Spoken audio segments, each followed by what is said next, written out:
Good evening. This meeting is being held pursuant to Executive Order N2920 issued by California Governor Gavin Newsom on March 12, 2020. Any or all board members may attend the meeting by phone. Members of the public may attend at the Fairfield Sassoon Central Office, 2490 Hilborn Road, Fairfield, California, to observe and provide public comment during the meeting. Board members will state their name when they make the motion and when they make the second. All votes will be recorded via roll call format. May we have roll call, please?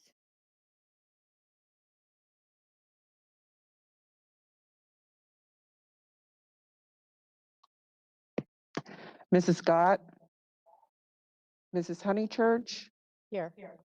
Mr. Isom, Here. Mr. Richardson, Here. Mr. Silva, Here. Ms. Smith, Here. Mr. Wilson. Here. Thank you. Thank you. May I have a motion to approve the agenda? Move approval. Second, Wilson. Okay, thank you. Roll call, please.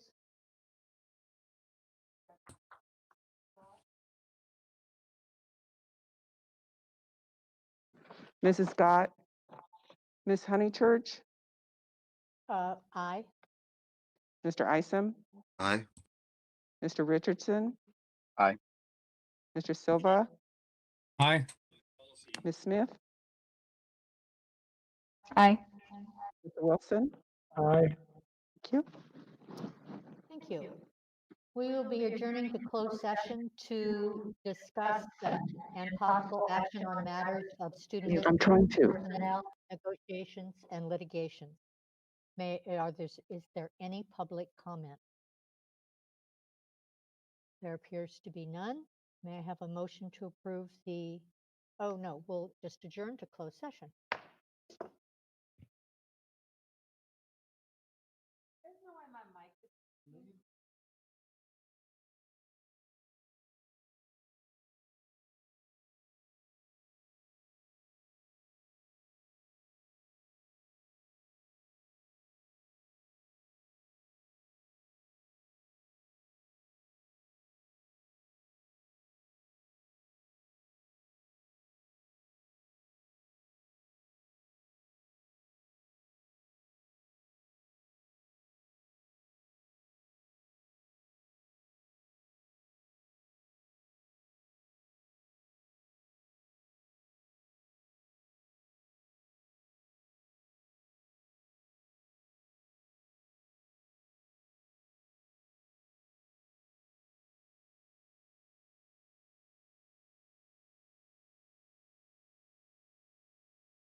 Whose phone number ends in 81 that's attending this meeting?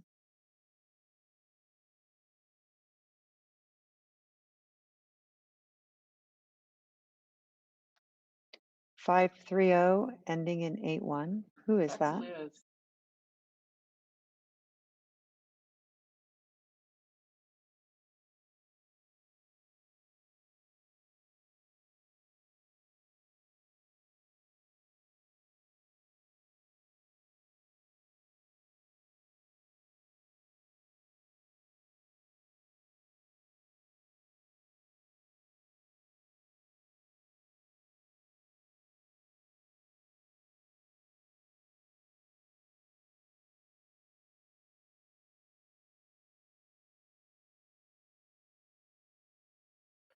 Superintendent Corey, I have confirmed that that is Liz, and I just talked to her. She said she's unable to unmute to let you know it's her. Great, thank you.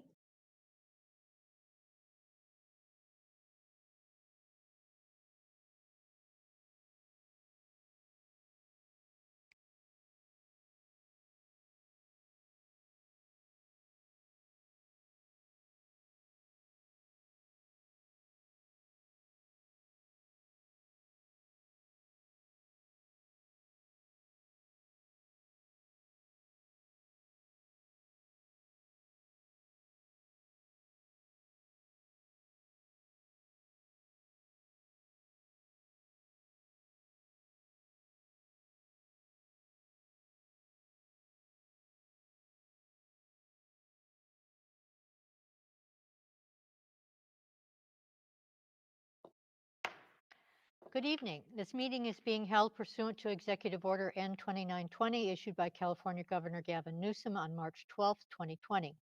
Any or all board members may attend the meeting by phone. Members of the public may attend at the Fairfield-Sassoon Central Office, 2490 Hilborn Road, Fairfield, California, to observe and provide public comment during the meeting.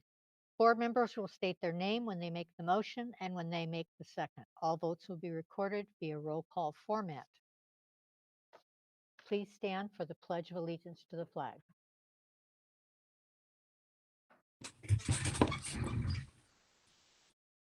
I pledge allegiance to the flag of the United States of America and to the republic for which it stands, one nation, under God, indivisible, with justice and liberty for all.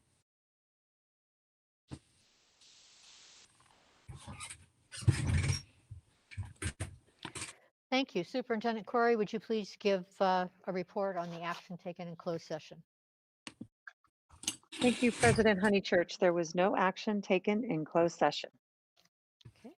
I have no opening statement. We'll move on to 4, communication information.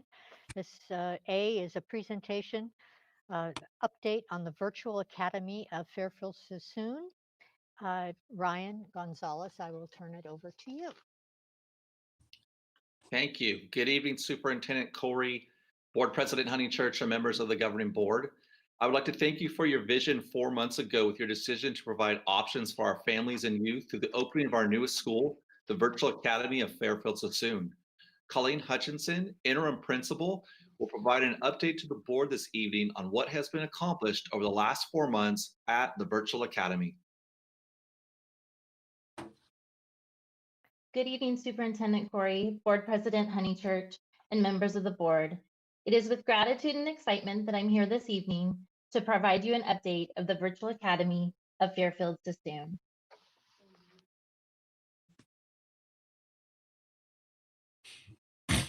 I am pleased to share that the Virtual Academy started the school year fully staffed with 20 general education teachers, an interim secretary, and support staff consisting of a resource teacher, a speech language pathologist, and teacher librarian. Currently, we have a total of 491 students enrolled in grades K through 8 at the Virtual Academy. This slide shows the total number of students attending in each grade level.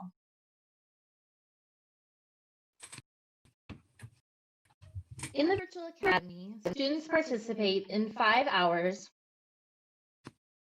of learning time each day. 3 hours are synchronous live instruction, including a combination of full class, small group, and one-on-one, while 2 hours are dedicated to asynchronous instruction or independent learning activities. In addition, monthly social engagement activities ranging from spirit weeks to family nights, assemblies to field trips will be offered. Here's an example of a second grade schedule at the Virtual Academy.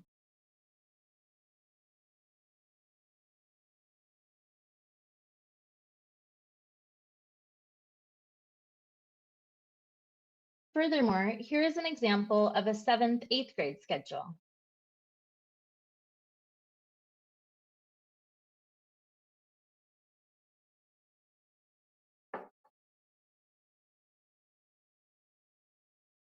Virtual Academy teachers participated in 3 days of professional development with Better Lesson, a company we have contracted with to provide professional learning opportunities for our teachers. In addition, Virtual Academy teachers attended various professional development provided within our district. Topics ranged from synchronous live instruction and collaborative learning to our adopted curriculum and the Illuminate gradebook.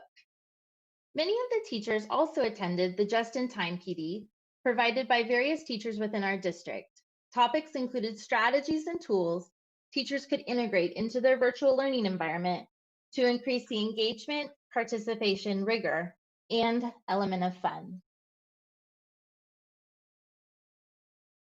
Virtual Academy teachers and families noted a number of highlights within the first few weeks of the school year. Many families expressed gratitude for having a long-term virtual option for their children. Building positive relationships with families is a top priority, and this definitely occurred during the meet and greets in addition to the one-on-one meetings with students and their families. Students and staff are excited about our upcoming virtual social engagement events, which include a Spirit Week, family fitness and movie nights, and field trips with the Academy of Sciences. Within the one-on-one meetings, many teachers were able to begin student assessments, providing them with vital information to drive their instruction. Other highlights include the teacher collaboration that is taking place at every grade level and the professional instructional coaching that each teacher will begin receiving through Better Lesson. Our parent leader noted yesterday, the school day in Virtual Academy is structured very well. Although it is a virtual setting, my kids feel like they are at school.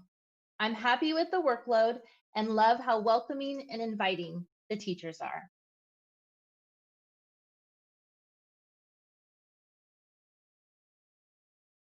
The next steps at the Virtual Academy include the establishment of our stakeholder groups, School Site Council, English Language Advisory Committee, our staff leadership team, and Student Council. In order to comply with Board Policy 7310, an advisory committee will be formed to select our school's colors, mascot, and logo prior to making recommendations to the board. Additional social engagement opportunities will be planned and scheduled. Achievement is a top priority at the Virtual Academy, but so is caring for others. We will soon begin to incorporate ways to recognize and honor students for both.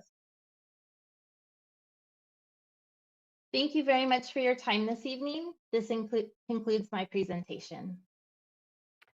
Thank you, Colleen. Board members, do you have any questions or comments for our superintendent?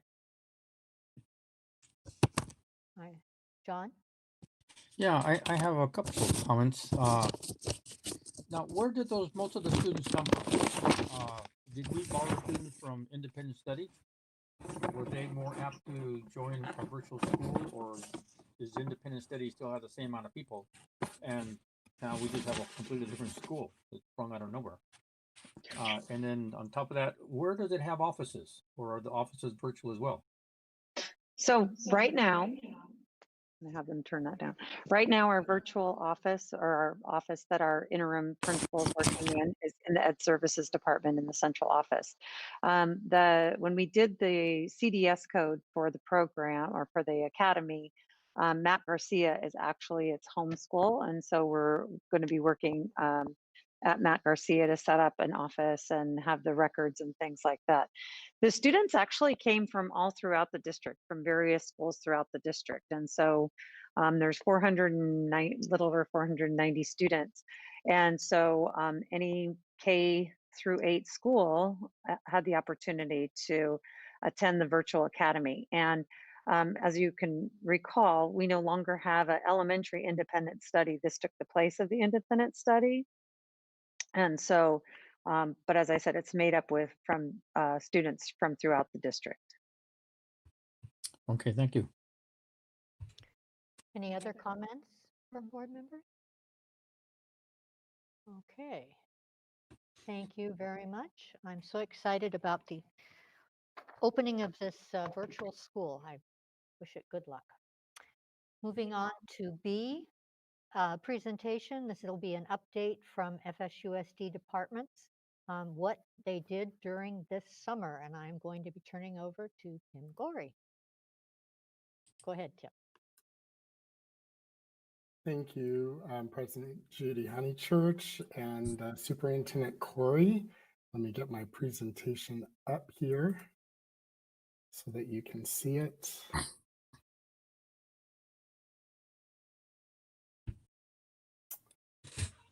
All right, so every year we've made it a tradition to do a presentation where all of the department leaders for the district have an opportunity to tell you what it is that we've been doing during the summer. Often people are wondering, does anything happen in the summer? And many things do happen. And so this is an opportunity to go over that. Normally, we'd have each major department leader do this presentation, but in this format, it becomes my honor to be able to do the entire presentation on their behalf, and I'm very glad to do it. So let's get started.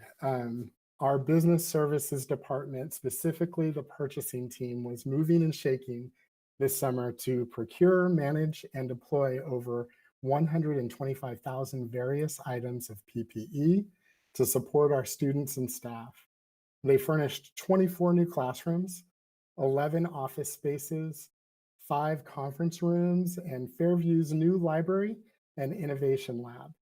Purchasing also furnished 94 new exterior benches and picnic tables for K.I. Jones, Fairview, Sheldon, Susan Elementary, and Dover, and they processed over 1,300 purchase orders and contracts and used the closed campuses as an opportunity to walk and inventory 26 school sites. Our warehouse team is always on the move in the summer. In addition to the routine summer orders, our drivers also support the child nutrition department with delivering various equipment, food, and products to support student meal distribution during the summer. They deployed watermelon crates to each school to collect and recycle 32 pallets of old textbooks. They checked in over 30 pallets of new textbooks and delivered these to each school. They also worked closely with purchasing to relocate 18 classroom sets of furniture throughout the district. These are a group of rock stars. In the summer, not only is the Technology Support Services Department busy preparing for the upcoming school year, but they are also preparing to support our ESY programs. At the start of summer, TSS and the library technicians participated in the collection of devices from graduating seniors. Over a week and a half, we retrieved over 95% of all the senior devices from our high schools, even though we weren't in session at the end of the year. During the summer, TSS provided support to our families and staff. We provided weekly outdoor device exchanges for families that had a broken device during the summer. We provided support for all of the extended school year programs. Finally, we provided devices and support to keep the district office running as we transition most of our employees to work remotely for a period of time. The Child Nutrition Department provided meals at 5 schools, as well as 9 other locations with our community partners. The transportation team worked hard to prepare and pass the mandatory CHP motor carrier inspection. Additionally, the summer months allowed the shop team to organize and streamline parts inventory.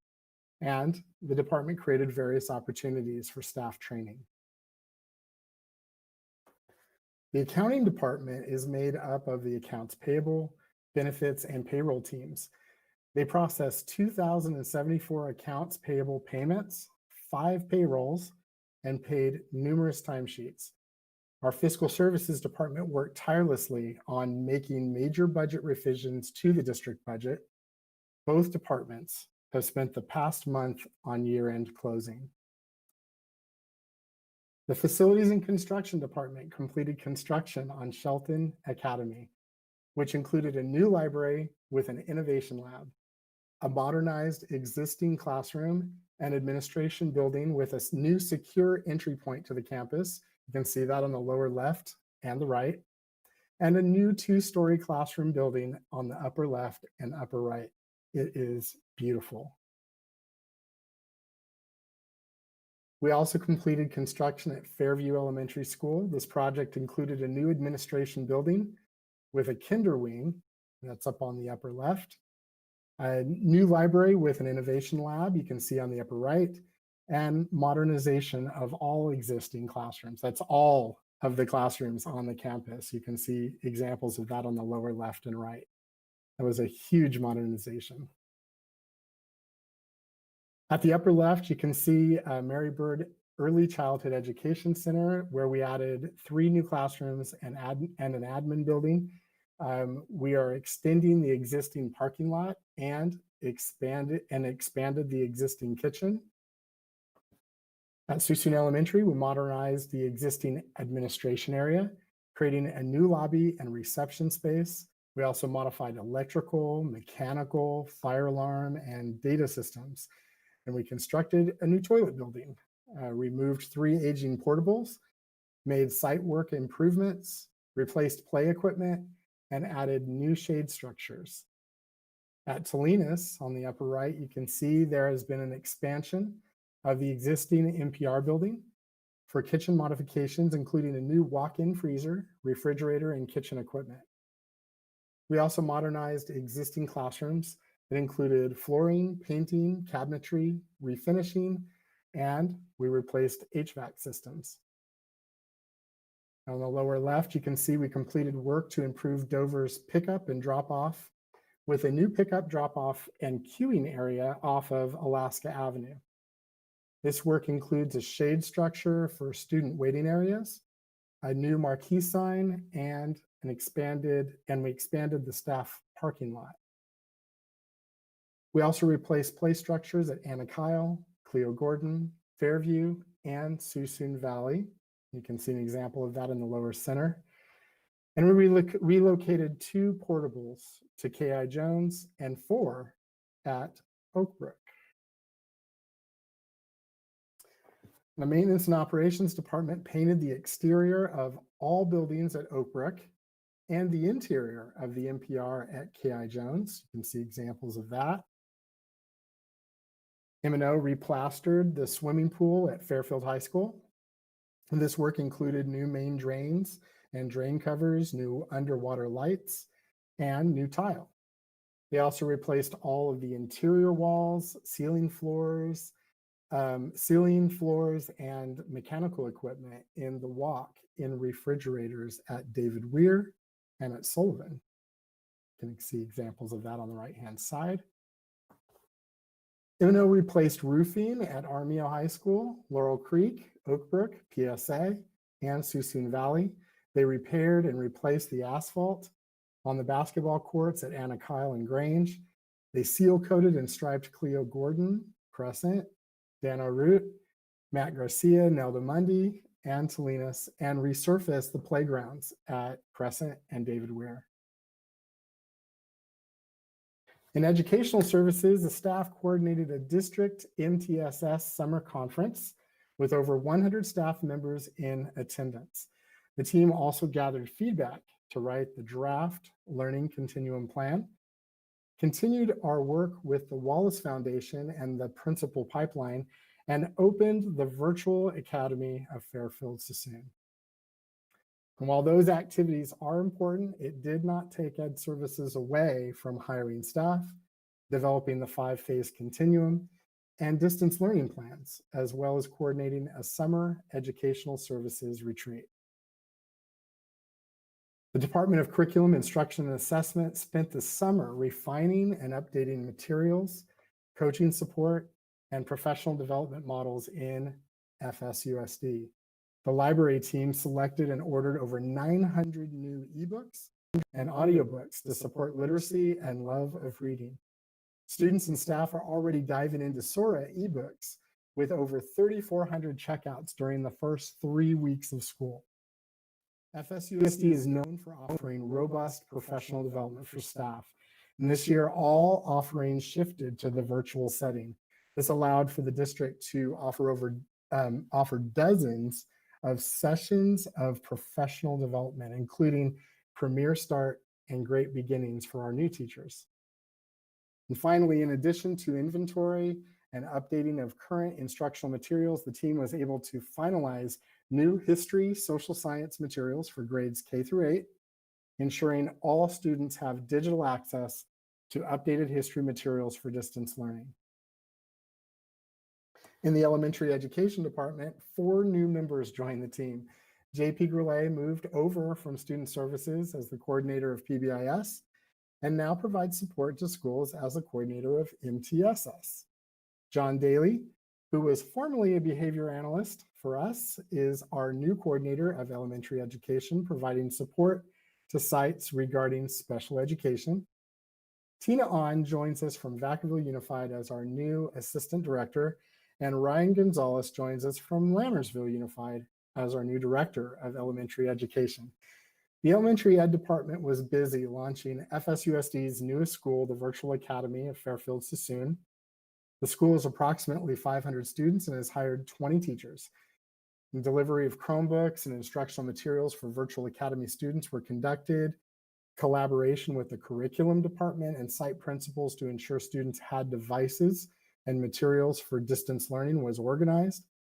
Planning meetings with site administrators and teacher leaders were held to provide input for the final version of our FSUSD distance learning plan.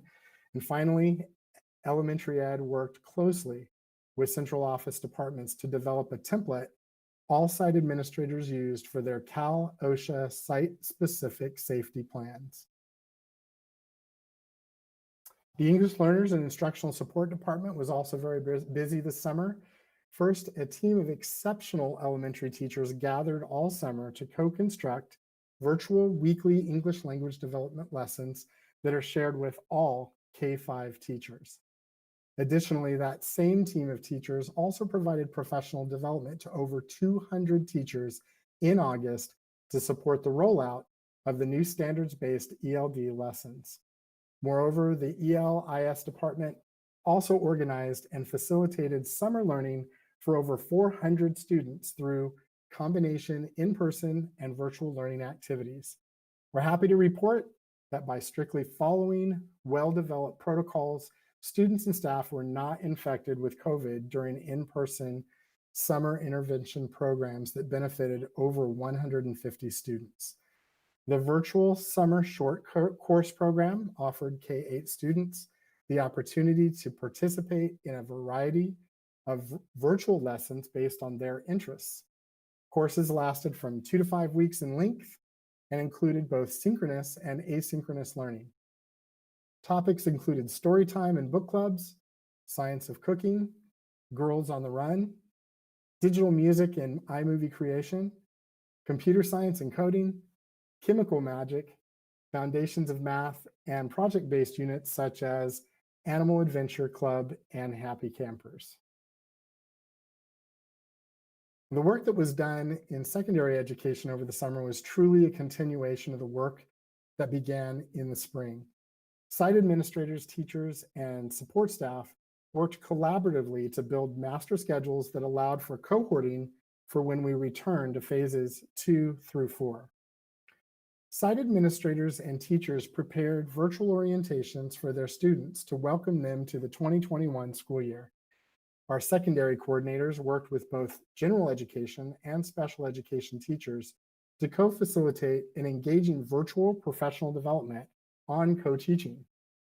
We're very excited this year that co-teaching support and coaching modules are being offered throughout the year, with the next module running on October 27th. Lastly, but definitely not least, was the work that many people in the secondary ed department did on the distance learning plan for the 2021 school year. Administrators, teachers, and support staff all joined together to help develop a plan that was student-centered, met all state requirements, and provided the guidance for both teachers and parents and guardians to feel secure in knowing that FSUSD would be delivering a robust educational learning environment while in distance learning this year. The special education department had a very busy summer. Sam Buffenbarger, our new assistant director, comes with a wealth of information in both general ed and special ed. We've also hired a number of service providers and are close to being fully staffed. ESY was very successful and well attended. For preschoolers, we had a dedicated assessment team able to complete assessments in person. There have been 3 TDOT clinics and 1 more planned for September 15th. And in addition, the admin team has been working on the performance indicator review and reviewing the disproportionality data. The student services team kept busy supporting families, students, and school staff this summer. Coordination of the annual Back to School Resource Fair involved restructuring to allow for the safe distribution of resources. In order to accommodate a safe drive-through system, the event moved to Solano Town Center.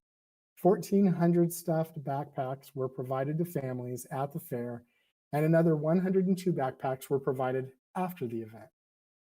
In addition to 2 YouTube family engagement videos being produced and released, 2 engaged family newsletters were also written and distributed. The student services team also collaborated with other departments to revise student attendance and assignment tracking to ensure teachers had a comprehensive system which complied with Senate Bill 98's weekly engagement log. Once the system was created, the team developed instructional presentations. And while all the above was accomplished, the student services team simultaneously processed over 824 school transfers for students. Human Resources is proud of the recruitment and hiring of our staff. The focus of full staffing for our schools was behind our efforts. The team agreed that students do not get a second chance at the first day of school. There were many people who committed to negotiating and preparing for the opening of our schools in phase 1. Human Resources is proud of the efforts and the work with our bargaining unit members. And finally, the team has put time into moving toward electronic signatures of forms, which will allow for more efficient department processes.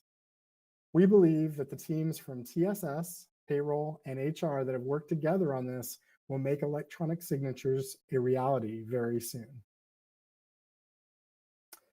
This summer, Angie Avlanitis was appointed to a special assignment to coordinate efforts in the area of COVID operations. She helped us track, plan, create, and implement policies, procedures, and practices required by the California Department of Education, California Department of Public Health, and Solano Public Health to minimize student and staff exposure to COVID-19, as she has made life a lot easier for all of us by coordinating our efforts. And finally, admin services and community engagement was disappointed when we had to pull the plug on our annual STEM camp experience. For me personally, this has become one of my favorite activities of the year, where I get to create relationships with students and help them explore their interests. However, we were able to work with an outstanding master teacher named Chris Scott to develop and run a custom week-long online STEAM camp that served 40 middle school students from all over the district and engaged them electronically and physically. We coordinated 2 town hall meetings that were recorded and overdubbed in Spanish to keep our community up to date on our plans for the start of school, which were constantly changing. And we managed constant and challenging communications via the website, social media, email, phone calls, and press releases in a quickly changing and unusual environment. And all of that is meant to make you really tired thinking about all of the things that these departments did. We're so proud of our people and of our leaders and all of our staff who did amazing work this summer in very challenging conditions. And that is the end of this report. Excellent report. I am very tired just listening to it all. It is amazing what was accomplished in a mere short less than 2 months. Just incredible. And that was only a thumbnail sketch of it. We didn't tell everything, so Wow, thank you. incredible. Right, we will be moving on to employee organization reports, and I see Nancy Dunn for her report, FSUDA. I'll turn it over to Nancy. Thank you very much. Good evening, President Honeychurch, school board members, Superintendent Corey, and community members. I am Nancy Dunn, President of Fairfield Sassoon Unified Teachers Association. I want to start by thanking you for providing this time to hear from our members. I'd like to share 2 items with you this evening of extreme importance to my members. The first is the passage of Proposition 15, Schools and Communities First. When we work together to pass this ballot measure, we know our budget in Fairfield Sassoon Unified School District will increase by more than $13 million a year, every year. Imagine what we can do with those funds for our students. Prop 15 closes the tax loophole for corporations with current tax values of $3 million or more. Prop 15 does not reassess the taxes on individuals, agricultural property, or small businesses. By taxing large corporations in California at their current market value, funds are provided for schools, fire districts, and community-based services. More than 50 school boards in California have passed resolutions in support of Prop 15. Passage of Prop 15 is our best way to avoid deep layoffs and program cuts as soon as next year. FSUSD prides itself, rightly so, on its fiscal planning and stability. Our community needs to hear your unwavering support of Prop 15 before they cast their ballots as early as October.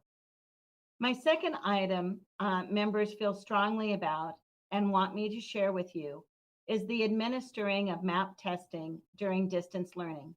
It has been a source of great stress for students, families, and teachers. Administering the test has disrupted learning and establishing routines. Teachers do not believe it will provide the valid data that we all so desperately seek. Why do teachers feel the data will be invalid? Our experiences have shown that students are allowed to turn off their cameras while taking the test. Proctors have no way of knowing if the students are answering the questions independently. Students have the ability to look up answers while taking the test. Teachers have witnessed parents, classmates, and older siblings assisting the students while taking the test. It is a much more complex login during distance learning than when students log in from their classroom. Many of our youngest students do not have the technology skills to log into the test, so they break down sobbing in frustration. The students we most need to identify are the ones least likely to complete the test with reliable results. This is not FSUDA taking a stand against MAP testing. This is FSUDA taking a stand for using a meaningful tool to gather the data we all need to know. We need to know where the learning loss is from last spring, and we need to know those students who most desperately need interventions to address these learning gaps. MAP data will not provide that information, in our opinion. It takes away time from learning.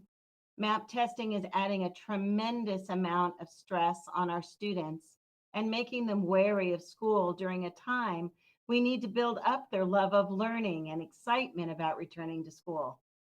For years, you've heard MAP testing is to be used to drive instruction and as a predictor of achievement on state testing.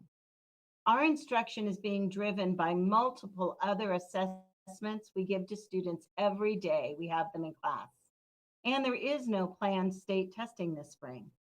We ask that you trust your teachers to know where the learning loss is and who needs those interventions and supports.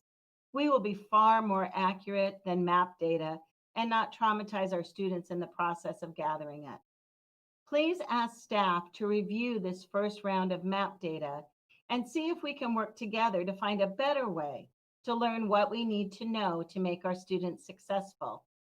The window to complete the testing was already extended beyond the original timeframe. Let's not waste another moment of this school year administering standardized tests that will most likely not provide the data we need. Working together, we can do better than MAP testing. If we have learned anything so far, this year is not business as usual, so we must not rely on our usual way of doing things. Our teachers would see it as a great step forward for their experience and expert opinions to be heard and validated.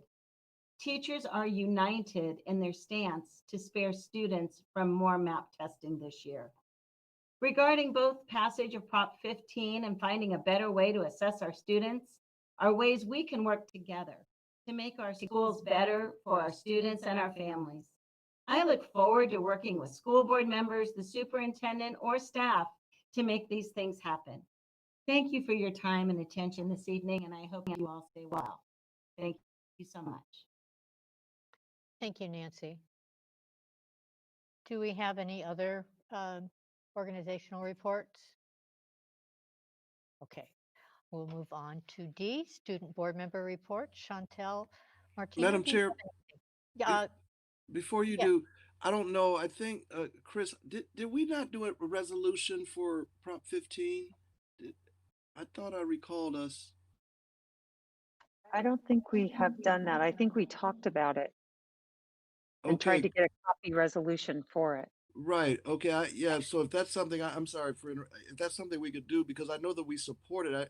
On their website, it actually shows some of the board members on Fairfield Sassoon.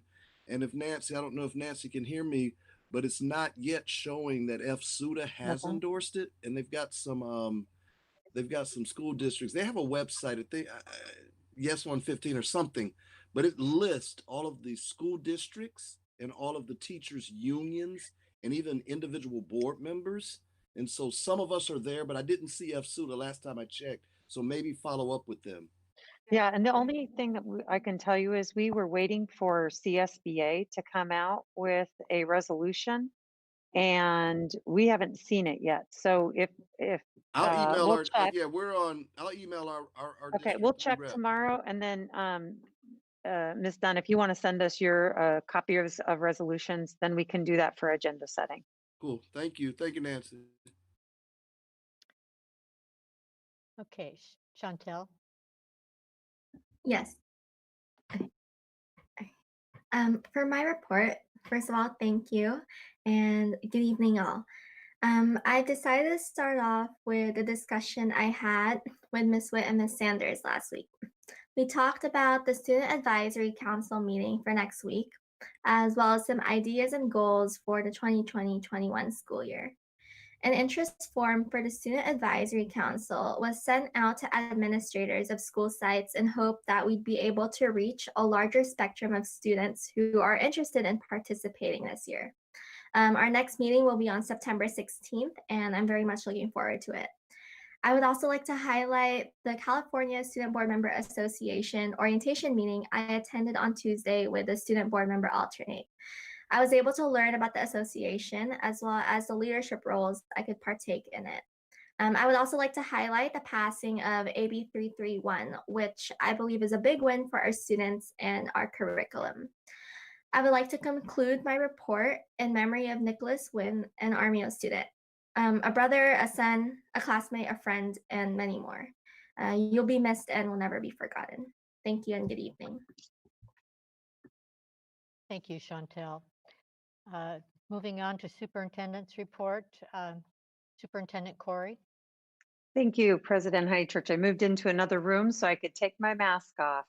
I too just want to echo the sentiments. Our hearts go out to Nicholas Wynn's family in regards to his tragic death. This is our second student that we have unfortunately lost to tragedy this school year. And we know that a lot of teachers, students, and administrators at Armio High School are grieving right now along with the family. So I want to echo the sentiments from our student board member. On a good news note, back to school night was completed virtually for all of our schools, and it was very successful. Our motto this year is to look for the silver linings, and there were a lot of silver linings when it came to our virtual back to school nights. Our teachers got very creative in their presentations. Some did videos, some had games for parents to keep parents engaged and to learn about the routines and what would be happening with distance learning. One of the principals announced that it was their best turnout ever for their Title I parent meeting that they ever had. And yesterday, I learned from many of our parent leaders that they too enjoyed this virtual meeting because some people said, I usually have to work, and so I am late to back to school night. I missed part of their presentation. Another one said, I have 2 or 3 kids, and so I have to pick and choose, but this opportunity allowed them to attend virtually. So kudos to staff and for creating just a fabulous way to engage our families at back to school night. I mentioned about our parent leader meeting. This is a highlight of our month, and we had parent leaders from almost every school attend yesterday. Our meeting was, we changed the time, so our meeting was from 3:30 to 5:30.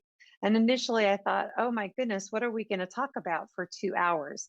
Well, at about 5:45, we decided to end the meeting, even though I think we could have continued to go on. And there was a lot of positivity. The parents were so appreciative of the staff, of their teachers, of the programs that they are getting via distance learning. They acknowledge that there are some bumps along the way as far as technology is concerned, or just learning to navigate this new way of school, but they were very appreciative. And I was glad that Colleen Hutchinson mentioned about the virtual academy parent leader who just raved about this new academy and stated that it's something that her family will probably continue to choose to attend for years to come. This is just week 3 of school, and we have yet to really get into and fall into a routine. And so we're hoping that that will continue. We've had a lot of things that have been bumps along the way, and our hearts go out to all of those who continue to deal with the tragic fires in the area and throughout the country. Yesterday, it was so odd that at 11:30 in the morning, it seemed like it was 3 a.m. in the middle of the night with how dark it was. And nonetheless, our staff continued to show up and continued to serve our students and provide quality education. One of the things that we are looking forward to is the ability to have some interventions begin and some clubs that will be starting. And so we're excited about these opportunities. Many people have asked, when are we going to get back to in-person instruction? And I just want to reiterate that we made a commitment to our community that the board would revisit that about mid-October. And so we still have about a month left at minimum for this phase. Our county will have to get out of the purple and into red before we start looking at some of the options. We've already had some preliminary discussions in regards to what some in-person learning might look like. And so we're going to be discussing those and bringing some ideas to the board and to the community. But we definitely want to look at some of our neediest students, maybe some of our students with special needs, or our students with disabilities, and perhaps some of our English learners. With that, I just want to say thanks to all of our community for your flexibility and your understanding during this time. I think everybody can say this is new to everybody. It's uncharted territory, and we do want to continue to have positive intentions and just know that everybody really is doing and trying their very best during this time. That ends my report. Thank you, Superintendent Corey. Madam now- Chair, Yes, may I thank the superintendent for the work that she and the staff are doing. You know, it's very, very, very difficult for so many people and/or agencies, and I know that we're doing the best that we can with where we are with this, especially in light of the information that has recently come out, how deadly this disease is, and that we need to just protect our teachers, our students, and of course the parents. So thank you, Chris, and your team.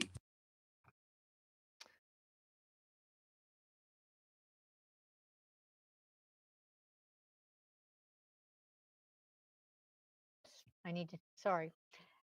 Thank you, David. We now move to public communication. This is the opportunity for the public to address items that are not on the board meeting agenda. Public comment is only permitted on matters within the subject matter jurisdiction of the board. Do we have public speakers?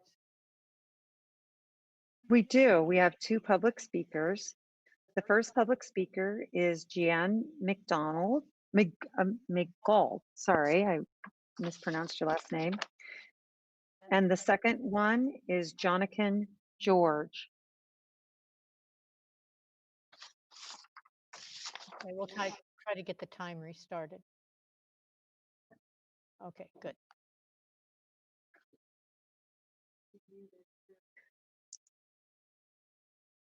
Chris Clark, could you make sure she's unmuted and then we'll start again? Okay, she should be good. So go ahead. Good afternoon. My name is Jeanne McDougald, and I'm here to talk about the census. As you know, the census is tied to community funding to include millions of dollars in senior services, Pell Grants, education, after-school care, emergency funding, transportation, affordable housing, and myriad other services that impact the school and the community at large. As many of you may not know, the census is done every 10 years. You may not know that the last day to complete the census is this month, September the 31st, 2020. And as of August, Solano County had a 68% response rate. This means we only have about 3 weeks to get as close to 100% as possible. We can get there, but we really need your assistance. We need for you to post on your school website, through your newsletters, and as elected officials through your personal platforms, information about the census. It only takes about 3 minutes to complete the census. And the website is my2020census.gov for those of you who want to just go on and fill it out. It's in 13 different languages. And this is something that impacts all of us. Everyone is impacted by the census funding in some way. And we all need to get on board and come together as a community and make sure everyone has the census filled out. One other thing I wanted to add that's unrelated to the census, that I recently, last week, visited one of the local schools for my family, for a family situation. And I was really kind of shocked that there was no plexiglass to protect the support staff. And, you know, just going up to the counter, there was no plexiglass or anything else there. And then I found out that there's no plexiglass barriers at all. We really need to support our support staff. And I think that sometimes that's a population, those are employees who sometimes are kind of ignored. And so we really need to take care of that. So thank you very, very much. Fill out the census, encourage others to do so, post on your platforms. Information about the census, it ends September the 31st. Thank you so very much. And thank you so much for the work that you do for the community. I just wanted to reiterate that our district is supporting a social media campaign that we're running this month to advertise taking the census. So we're on it and we're supporting that. Thank you so very much.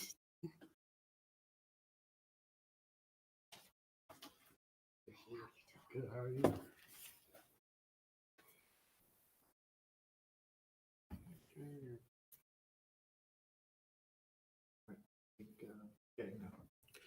Good evening, Madam President. Thank you for allowing me this time to speak. I just want to say thank you to Jeanne, who is also one of the Tri-City NACP's partners in census efforts.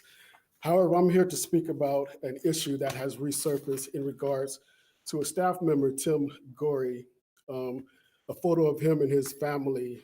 While we realize that this photo is, the recent photo has been photoshopped, it still concerns not only the Tri-City NACP, but other African-American organizations, leaders, and influencers in Solano County.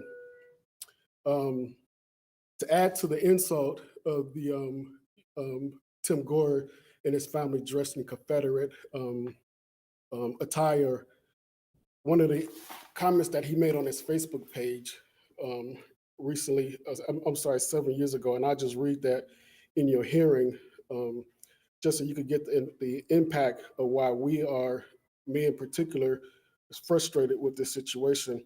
So Tim Gore stated that I kind of feel, and I quote, I kind of feel guilty about choosing that side when I walked in with the slave thing and all. Tim, the slave thing is not just a thing. It's something that affected the African-American community for years. It's something that still affects the African-American community. So for you to, regulate it as a slave thing is very insensitive, no matter how long ago it was. In your capacity that your employment with the district right now, it's appalling, that you serve in the capacity that you do. I don't believe that you can serve unbiased as an individual that have direct impact on who's going to be hired when we know that so many African Americans, qualified African Americans, have been overlooked. And then also I understand that you, as a part of investigating discrimination, racial, civil rights discriminations and complaints, I don't feel comfortable with you in that capacity. Again, the Tri-City NACP is investigating this matter. This is my first time hearing about it as the president of the Tri-City NACP, and I won't rest until we come to a resolution, an adequate resolution. And we will be back with a formal statement on how we want the district to move and act in this matter. Again, it's not a slave thing. It's the effect of millions of many African Americans here in this nation over years that have been oppressed, that have been lynched, and that have been treated unjustly for years, and it continues on. It's not a slave thing. And that Confederate uniform, it means a lot to the African American community. Thank you.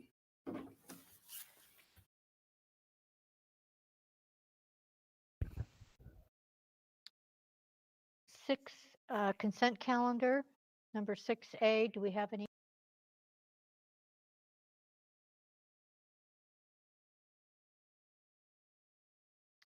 Sorry, I forget to unmute myself. We're moving on to the consent calendar. Do we have any speakers on the consent calendar? There are no speakers on the consent calendar. Thank you. Do we have any items to be pulled from the consent calendar? Okay, may I have a motion to approve? Move approval. Scott. Second, Bethany. Okay, roll call, please. Chantel Martino, Aye. Mrs. Scott, Aye.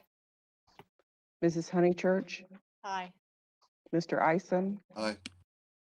Mr. Richardson, Aye. Mr. Silva, Aye. Ms. Smith, Aye. Mr. Wilson, Aye. Okay, we may now move on to action item 12A, review and potential approval of award of RFQ P 2095-21 tutoring services to Above and Beyond Learning, FEV tutoring, Miracle Math, one-on-one tutoring, Sylvan Learning, 11, Total Education Solutions, Tutor Me, and Tutor Zone. There is no presentation on this item. Are there any public speakers? Move approval on this item. Okay, no public speakers. That was David Eisen. Mayor Joan Gott. Joan Gott. Roll call, please. Chantel Martino, Aye. Mrs. Gott, Aye. Mrs. Honeychurch, Aye. Mr. Isom, Aye. Mr. Richardson, Aye. Mr. Silva, Aye. Ms. Smith, Aye. Mr. Wilson. Aye. Okay, motion carries. 13A, review and potential approval of Resolution 07-2021, authorizing employment of an instructor to teach on a provisional internship permit. No presentation. Any public speakers? There are no public speakers. May I have a motion to approve? So Move approval, Bethany. Oh, okay. Bethany, move approval, and Joan, you be second? Sure. Okay. Roll call, please. Chantel Martino, Aye. Mrs. Gott, Aye. Mrs. Honeychurch, Aye. Mr. Isom, Aye. Mr. Richardson. Aye. Mr. Silva, Aye. Ms. Smith, Aye. Mr. Wilson. Aye. Motion carries. Moving on to B, review and potential approval of Resolution 08-2021, authorizing instruction.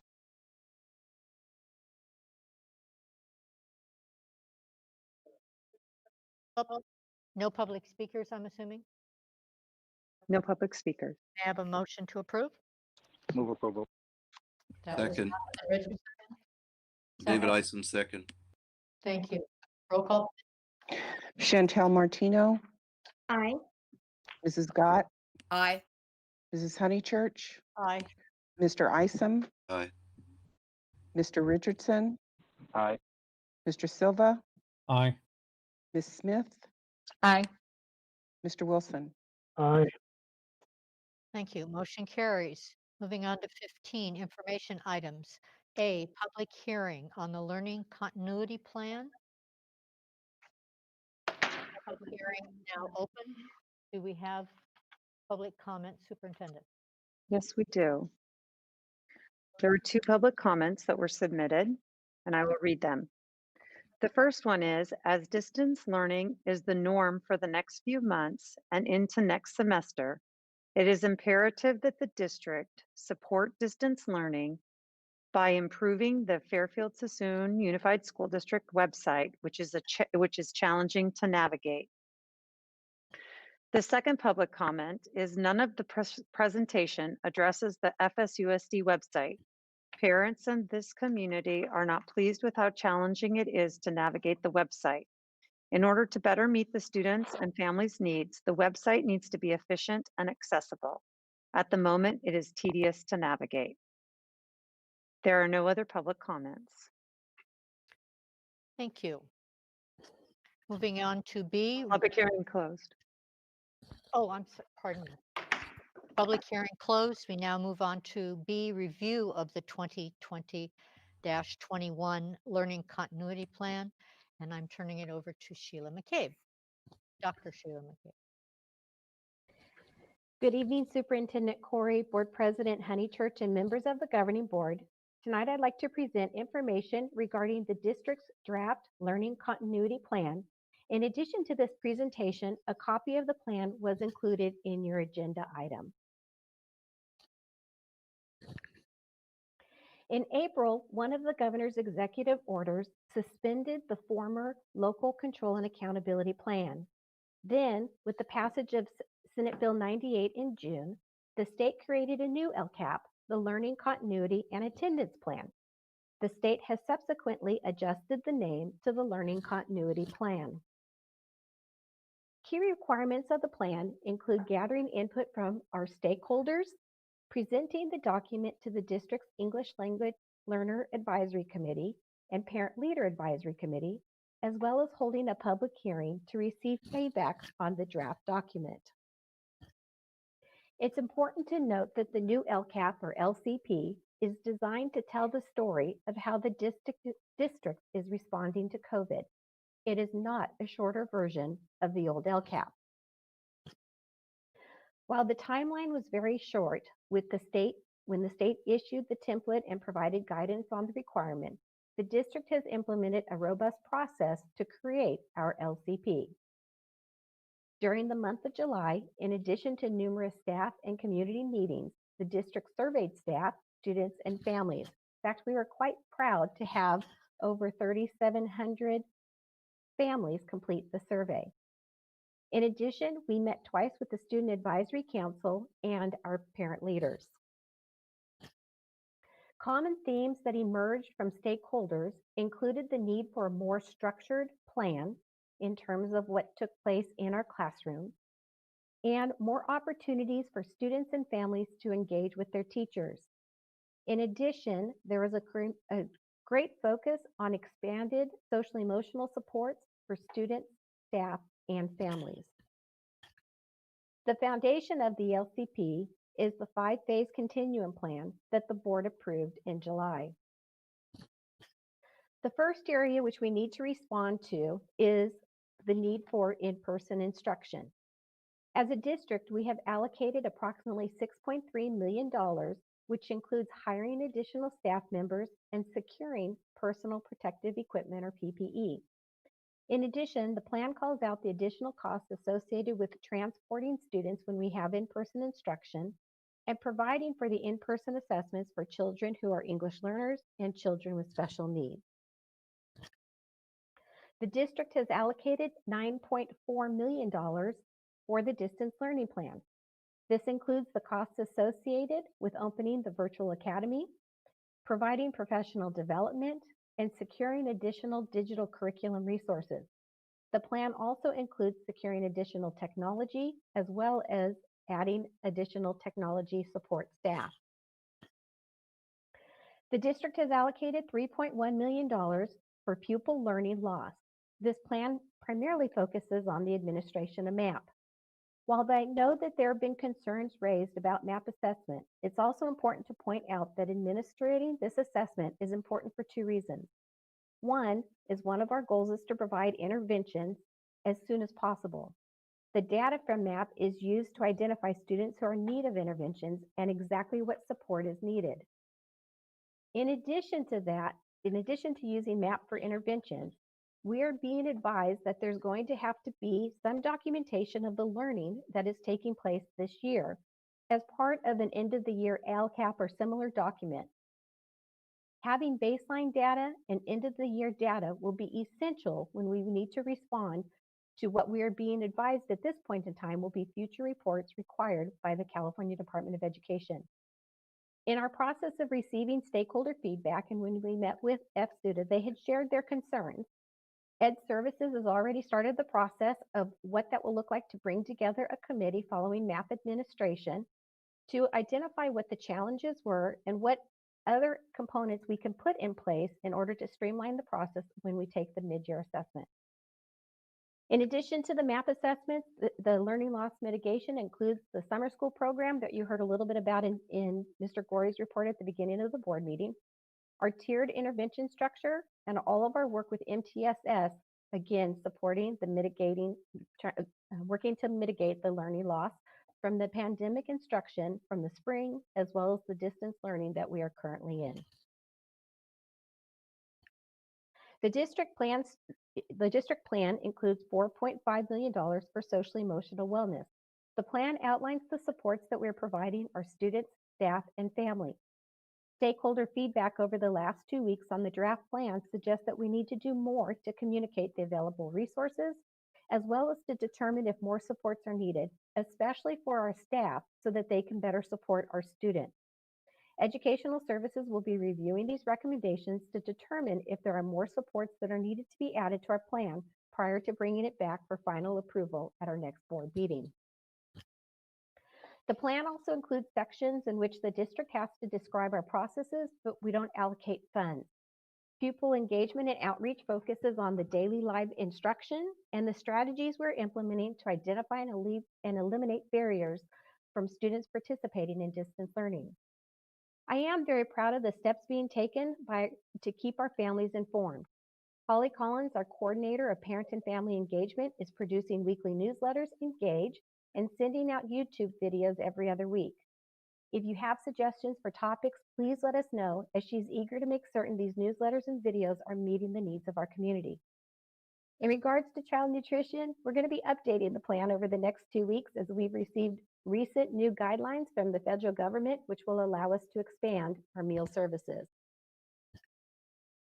Finally, the plan also discusses the shift of staff responsibilities, including the new role of Ms. Angie Avlanides is performing as the executive director overseeing our implementation of our COVID plans. It also calls out the amazing work of our translators. I cannot even begin to express my appreciation for their work, as the volume of translations that they have been performing over the last month and a half to 2 months has increased significantly, as we work very hard to ensure that every district document is released simultaneously in English and Spanish. One of the requirements of the plan is to outline the actions and services to support students who are foster youth, socioeconomically disadvantaged, or English learners. Our plan includes information about the additional staffing, curriculum, professional development, and tutoring mentoring that will be provided for our students who are most at promise. At present, we are in the public comment period of the Learning Continuity Plan process. In addition to the public hearing, which was just held a few minutes ago, the plan has been posted on the website and is on display in the lobby of the central office. Stakeholders will have the opportunity to provide feedback through Tuesday, September 15th. I should also note that update included in additional information for tonight's board meeting included all of the public comment that we have received up until about 10 o'clock this morning, and then the responses from the district regarding each of those items to which we received comment in our stakeholder meeting groups or from the online posting of the plan. We will review any additional comments that come in and determine what additional modifications are going to be needed to the plan. In terms of next steps, the updated plan will be back before the governing board during the September 24th, 2020 governing board meeting. We then submit the plan to the Solano County Office of Education, and they have the opportunity to provide feedback. If the county does provide us with feedback, the plan comes back to the governing board so that you can consider any of the recommendations from the Solano County Office of Education. Thank you very much for your time this evening. This concludes my presentation. Thank you, Sheila. Board members, questions for our superintendent? Okay, seeing none, we will move on to B.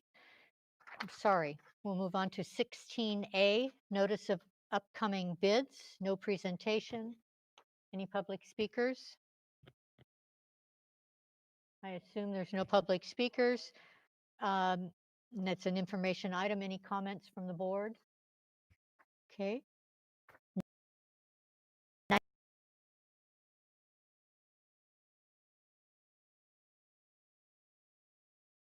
Comments from the board? Okay. Our to 20 adjournment. We are going to be adjourning the meeting in honor and memory of B. Gail Wilson, father of board member Craig Wilson and former Fairfield City Manager. Joan Fields, our aunt of Jennifer Taylor, Assistant Director of Human Resources Risk Management. Fred Coe, uncle of Jennifer Taylor, Assistant Director of Human Resources Risk Management. Bruce Tavey, father of Debbie Tavey, President and CEO of the Fairfield Sassoon Chamber of Commerce. And Nicholas Wynn, 11th grade Armio student. The Armio community mourns the loss of Nicholas Wynn, who was a spirited light on our campus. Nick was a strong student, a respected athlete, and was much loved by his teachers, coaches, and classmates. Nick was the epitome of a student and athlete, and most importantly, was a wonderful and joyful young man. May I have a motion to adjourn the meeting? Move. Is there a second? Second. All in favor? Aye. Aye. Aye. Meeting adjourned.